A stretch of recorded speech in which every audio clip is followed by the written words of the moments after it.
Assalamualaikum warahmatullahi wabarakatuh.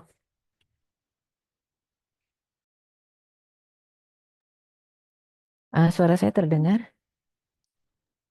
Terdengar Alhamdulillah. saja, terdengar jelas. Ya. Assalamualaikum warahmatullahi wabarakatuh. Alhamdulillahirabbil alamin wa bihi nasta'inu ala umuri dunya waddin. Allahumma shalli wa sallim wa barik ala sayyidina Muhammad wa ala alihi wa sahbihi ajmain wa man tabi'ahum bi ihsanin ila yaumiddin. Rabbi shrah li sadri wa yassir li amri wahlul 'uqdatam min lisani yafqahu qawli amma ba'd. Alhamdulillah, ibu-ibu hadirat yang dirahmati Allah Subhanahu wa taala. Hari ini kita melanjutkan kajian fikih kita ya tentang bab taharah. Tapi sebelumnya saya ingin mereview sedikit supaya kita nggak tertinggal sama sekali, dan saya izin untuk bisa share screen. Boleh izin share screen? Nah, terima kasih. Ya, jadi kita melihat di berbagai literatur kitab fikih, nomor satu pasti yang disebutkan adalah ya. Dan kita sudah mempelajari fikih taharah itu dari sejak saya minta izin share screen ya. Silakan saja, Bisa nggak? Bisa ya. Nah, sudah ini kok di-open. langsung sudah di open ya.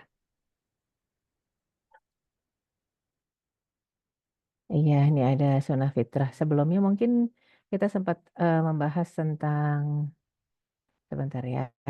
Ini ya, saya ingin review sedikit tentang yang kita bahas di pekan-pekan sebelumnya. Iya.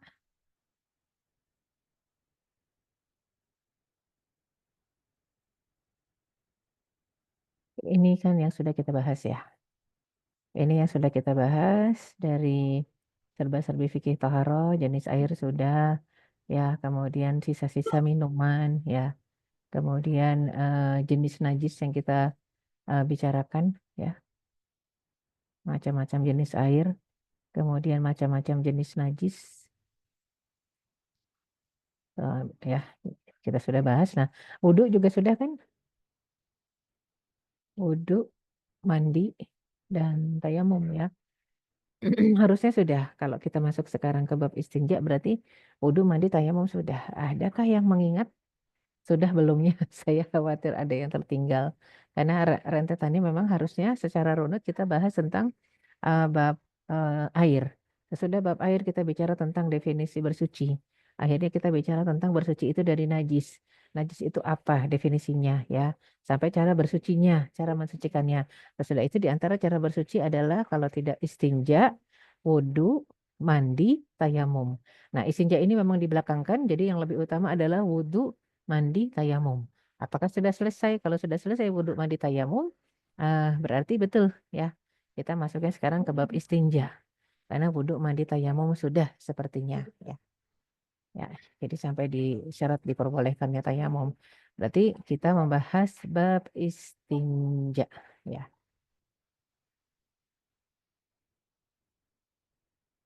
Ini lagi di luar kota, lagi di puncak, serem udaranya. Ya, jadi kita bahas tentang sunnah fitrah dan adab qadaul hajat ya, atau bab istinja ya. Maka kalau kita bicara tentang istinja, dia termasuk dari eh, rentetan toharoh, rentetan bersuci. Ya, dan kalau kita sebutkan rentetan bersuci, berarti memang kalau rentetan bersuci itu jelas ya. Nah, tadi dari yang sudah disebutkan step-stepnya, sampai kita tahu juga cara bersuci ketika kita butuh untuk istinja. Istinja itu apa? BAB, BAK. Ya, maka alat bersuci yang utama adalah air.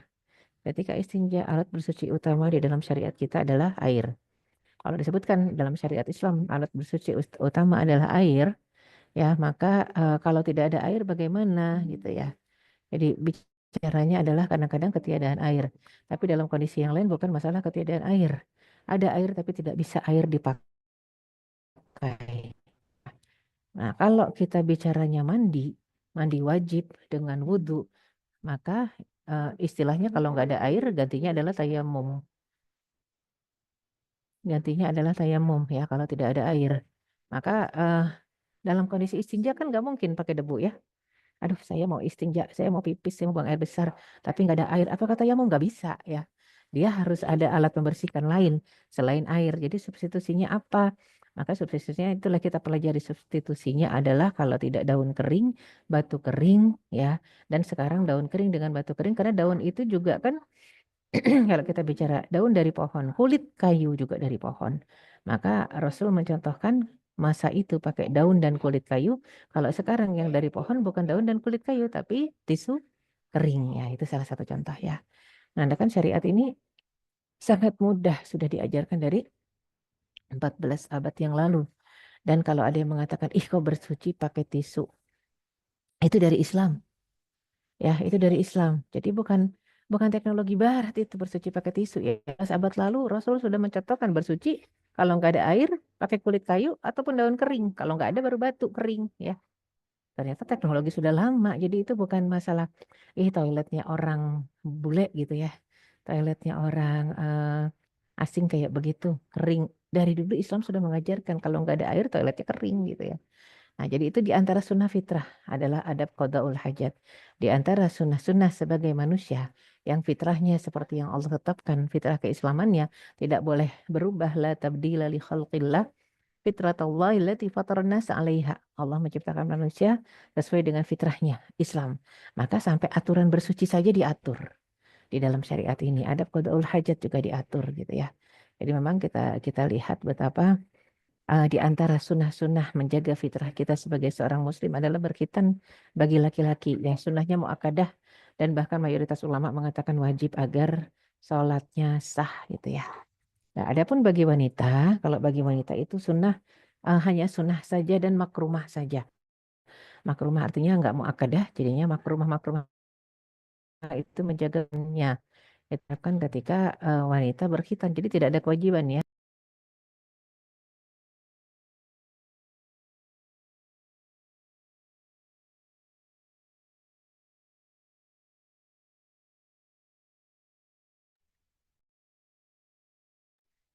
Nah, kemudian maaf, ini agak kemute. Terus juga mencukur bulu kemaluan ya. Ini juga termasuk sunnah fitrah. Bahkan di setiap hari Jumat. Setiap hari Jumat kita diminta ya untuk bersih-bersih, cukur-cukur. Ya apa itu bersih-bersih, cukur-cukur dari bulu ketiak, bulu kemaluan. Sebenarnya bahkan kalau ketiak disebutnya naftul ibid. Kalau naftul ibid itu mencabut ya. Jadi kalau mencabut bukan mencukur. Cuma kebanyakan kita tidak berani untuk mencabut kalau bulu ketiak. Akhirnya jadi mencukur kalau sekarang ya.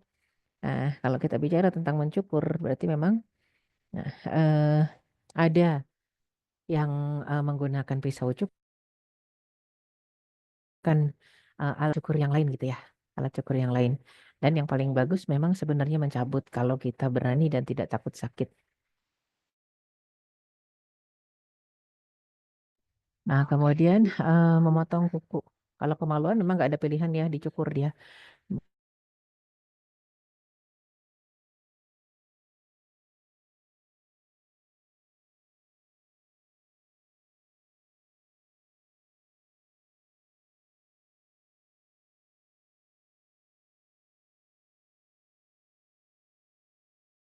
Ya, saya terlempar ya, sinyal. Karena ini di luar kota, di puncak sinyalnya kurang bagus, maaf. Ya, saya share lagi. Sinyalnya kurang bagus.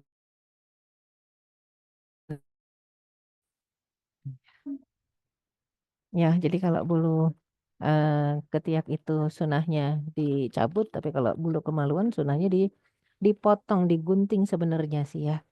Sunahnya pertama digunting, tapi untuk kemudian karena kita takut digunting nanti kegunting, makanya banyak yang mengatakan kalau gitu dicukur aja, nggak apa-apa. Pokoknya itu bicara teknis, intinya adalah memendekkan ya. Sebisa mungkin memang kita pertahankan untuk dipendekkan ya. Kemudian mencukur kumis atau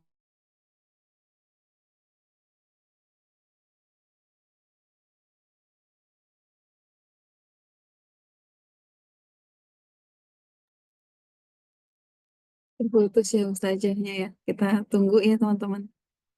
terlempar terus ya sayanya ya. Iya Ustazah. Terlempar lagi ya. Dari Sinyalnya tadi ya kurang kelihatan. ini ya. Iya. Ya, sinyalnya kayaknya turun naik nih. Memang di sini agak turun naik sinyalnya. Sebentar, saya buka pintu dulu kali. Kalau dibuka pintunya, sinyalnya ada. Sinyalnya hilang-hilang terus. Mungkin saya buka pintu lebih ada karena di dalam. Silakan saja. Dimatikan videonya juga nggak apa saja.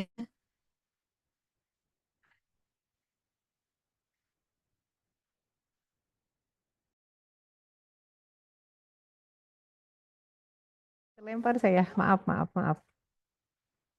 Sinyal. Nah, ini udah lebih stabil kayaknya. Pas buka pintu. Iya, emang di sini agak agak stuck sinyalnya. Ya. Silakan Jadi saja. sekali lagi kita sampai ke mencukur tadi ya, cukur-cukur bulu-bulu dan setiap Jumat sunahnya untuk mencukur bulu-bulu. Ya, maka uh, selanjutnya adalah memanjangkan jenggot atau merawat jenggot, merapikan rambut, meminyaki dan menyisir, tidak mencabut uban, mewarnai uban dengan henna atau katam dan memakai wangi-wangian. Jadi ternyata ketika disebut tidak mencabut uban, sunahnya tidak dibiarkan dalam kondisi warna putih ya. Kalau tidak dicabut berarti sunahnya adalah diwarnai dengan warna hitam. Ya, jadi diwarnai dengan warna hitam itu sunahnya. Ya, diwarnai dengan warna selain hitam itu sunahnya. Jadi kalau ada orang yang kemudian memelihara warnanya hitam justru tidak sesuai, ya tidak sesuai dengan sunnah Rasul. Yang biasanya tidak mewarnai itu adalah orang-orang Yahudi, Nasrani yang membiarkan rambutnya putih. Jadi kita bisa lihat tuh kadang-kadang ada orang kakek-kakek tua rambutnya putih semua. Bisa dicurigai, suspek dia bukan orang Muslim, ya. Karena kalau orang Muslim biasanya mewarnai. Cuman sayangnya orang Muslim mewarnainya kadang-kadang dengan warna hitam. Jadi kalau warna hitam sendiri itu makruh untuk mewarnai rambut dengan warna hitam ya, yang ubanan-ubanan. Harusnya dengan warna henna. Kalau henna itu rada ke orange-orange gitu ya. Atau pink, pirang, blonde. Kemudian memakai wangi-wangian juga termasuk sunnah. Sunnah Rasul pakai wangi-wangian. Dan kemudian kita masuk ke adab qadaul hajatnya. Tidak membawa barang yang memuat nama Allah kecuali bila dikhawatirkan akan hilang. Kalau kita khawatir barangnya hilang, misalnya mushaf, ya. Jadi atau cincin kita ada tulisan namanya Allah gitu ya. Nah kita khawatir tapi cincinnya hilang, cincin emas ya, maka ya dibawa nggak apa-apa ke kamar mandi, ke jamban ya. Nah tapi kalau kalau nggak takut hilang, dititipkan kepada orang yang amanah ya, maka eh, dititipkan di luar lebih afdol. Kemudian menjauhkan dan menyembunyikan diri dari manusia, terutama di waktu buang air besar agar tidak tercium bau, tidak terdengar suara ya. Kalau sekarang kan jadi yang biasa kita lihat terkadang ya di toilet itu karena rame ngantri jadi dan nggak ditutup habis sampai ke atas jadi suara terdengar lagi pipis lagi ngapain aja kedengeran deh. Kayak termasuk juga bau-bauan tercium itu sebenarnya tidak sunnah ya, tidak nyunah. Jadi nyunahnya kamar mandi itu yang namanya tradisi jamban itu dari zaman dulu sudah ada. Cuman kalau jamban yang benar di masa Rasul itu jamban tidak boleh di air. Jamban itu di tanah. Semuanya jamban kembali ke tanah. Kita manusia dari tanah kembali ke tanah. Sekotoran-kotorannya juga kembali ke tanah. Cuman masalahnya kebanyakan manusia justru ya kalau terutama di negara-negara yang bukan Muslim ya. Sayangnya Indonesia walaupun mayoritas Muslim tradisinya seperti negara Hindu mengotori air, sumber air dikotori. Entah itu empang, entah itu apalagi ya danau. Itu kadang-kadang di atasnya suka ada jamban. Ya,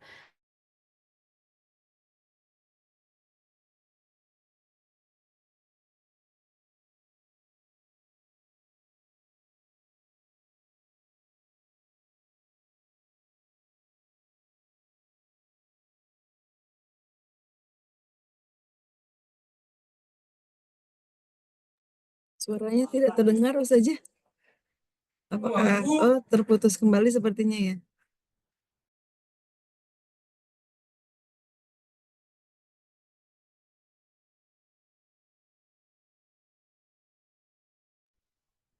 Mohon izin Ustazah atau PPT-nya bisa di-share ke Mbak Nelis atau saya gitu untuk kita boleh, bantu. boleh.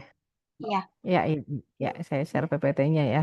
Iya. Tapi ini masalah sinyal sih, bukan masalah di PPT-nya nih. Ah, Tapi iya, coba ya baik. sebentar. Saya matikan video saya Boleh. karena Boleh. Boleh, Ustazah. biasanya dengan mematikan video saya Iya. Iya, bisa boleh. lebih ini ya. Ya, benar bisa lebih stabil ya. Bismillah, semoga. Hajat. Jadi kita lihat di masa keislaman itu sebenarnya tidak diperbolehkan mengotori sumber air, sama ada itu sungai, ya, entah itu sungai, entah itu empang, entah itu kolam, tidak boleh. Jadi pernah nggak ngedengar orang-orang yang pipis di kolam renang? Pernah dengar kan? Ya, orang pipis di kolam renang itu nggak boleh tuh. Walaupun kolamnya airnya muter kok, di sungai juga nggak apa-apa, wong ngalir kok, tetap di dalam Islam nggak boleh. Jadi sungai yang kotor biasanya sungai di negara yang penduduknya non-Muslim seperti Hindu, Buddha, itu sungainya kotor normal. Ya, kayak Sungai Gangga. Tapi sayangnya sungai di Indonesia kok banyak yang kotor juga gitu ya. Karena sumber air, nah itu dia ya. Adab-adab Islamnya tidak kita jaga sehingga kita mengotori air dengan kotoran ya. MCK tuh nggak boleh sebenarnya mandi cuci kakus ya. Kalau cuma sekedar mandi yang berenang boleh, tapi kalau udah sampai buang-buang kotoran nggak boleh. Makanya kenapa di dalam syariat Islam kita lihat ada hewan-hewan jalalah ya. Hewan jalalah itu hewan yang makan kotoran. Itu nggak boleh dimakan, harus diasingkan selama 40 hari.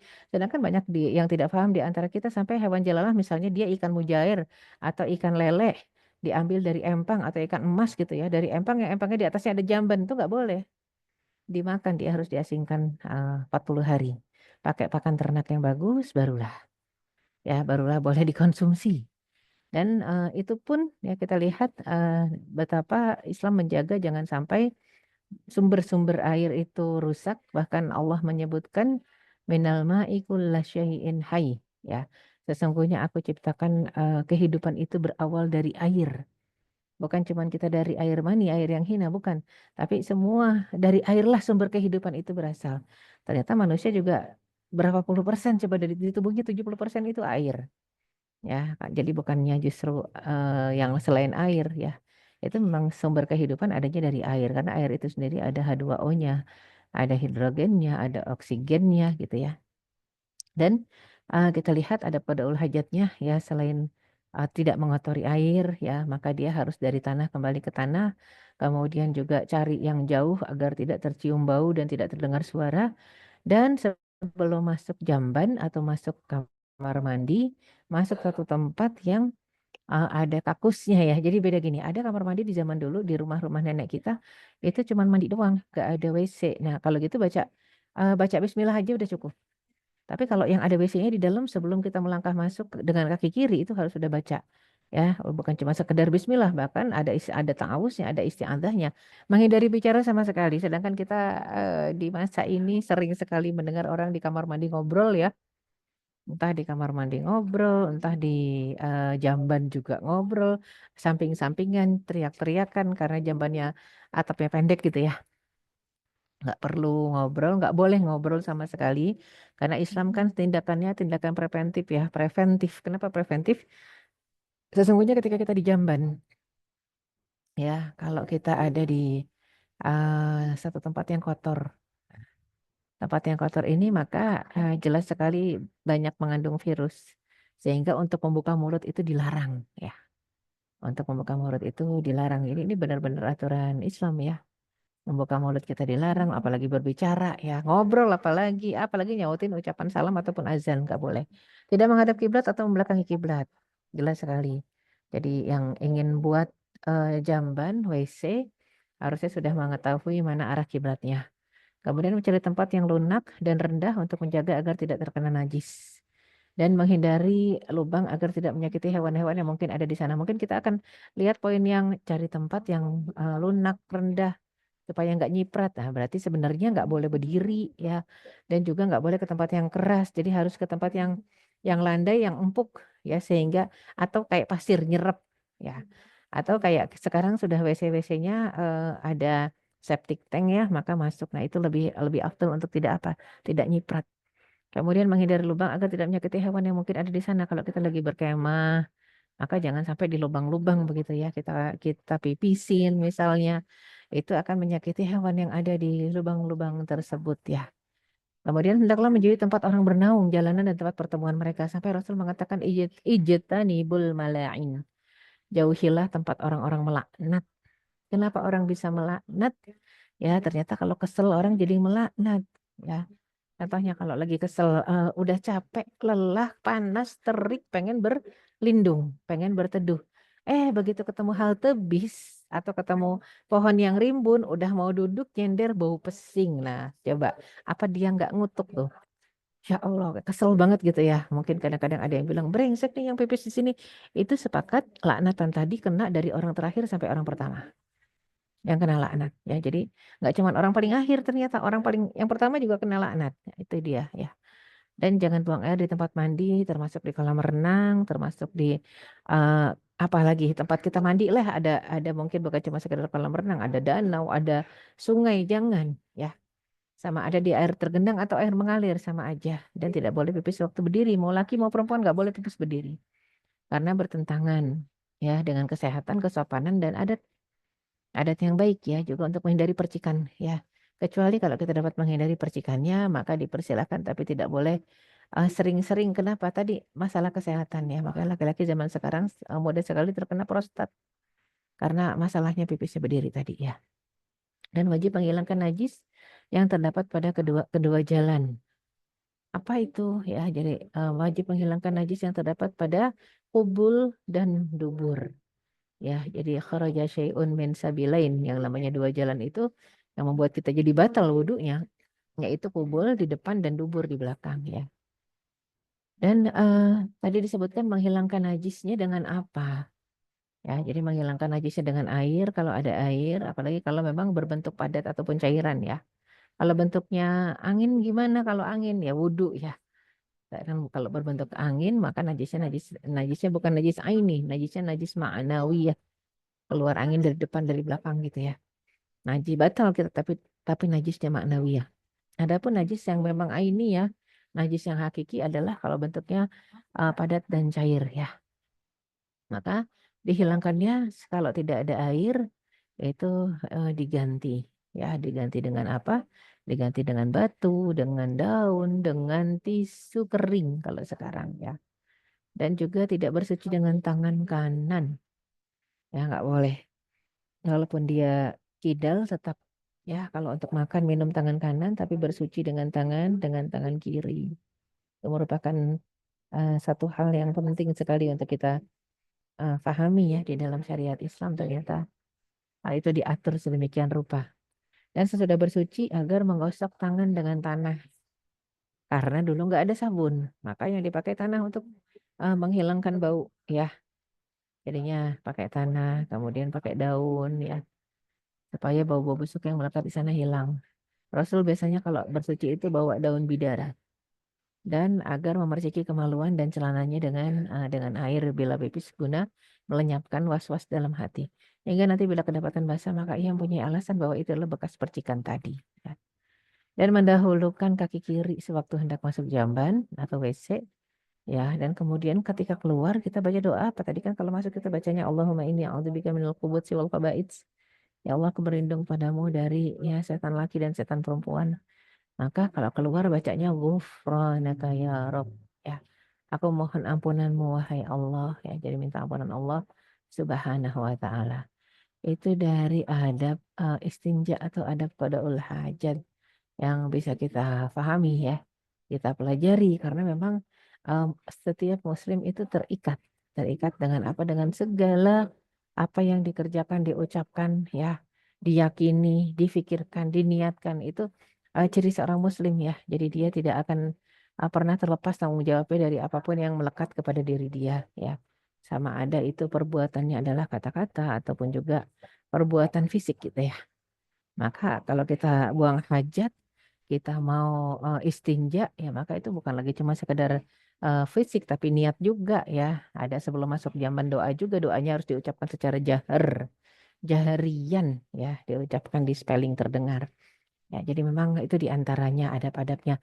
Dan ingat penggunaan tisu harus tisu kering dulu. Sesudah tisu kering baru tisu basah. Jadi bukan tisu basah dulu, tapi tisu kering dulu. Ya, tisu kering dulu yang tidak berwangi, ya, ataupun berwangi. Boleh nggak tisu kering berwangi? Biasanya kalau wanginya tisu kering tuh nggak setajam tisu basah ya. Kalau tisu basah kan wangi banget.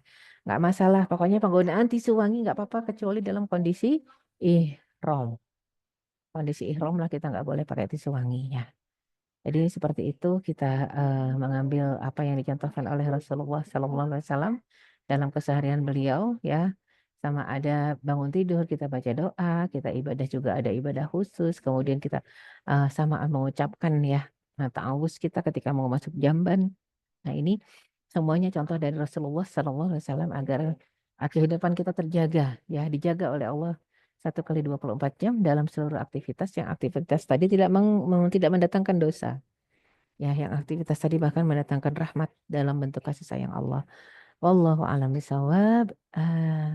Saya kembalikan ke host.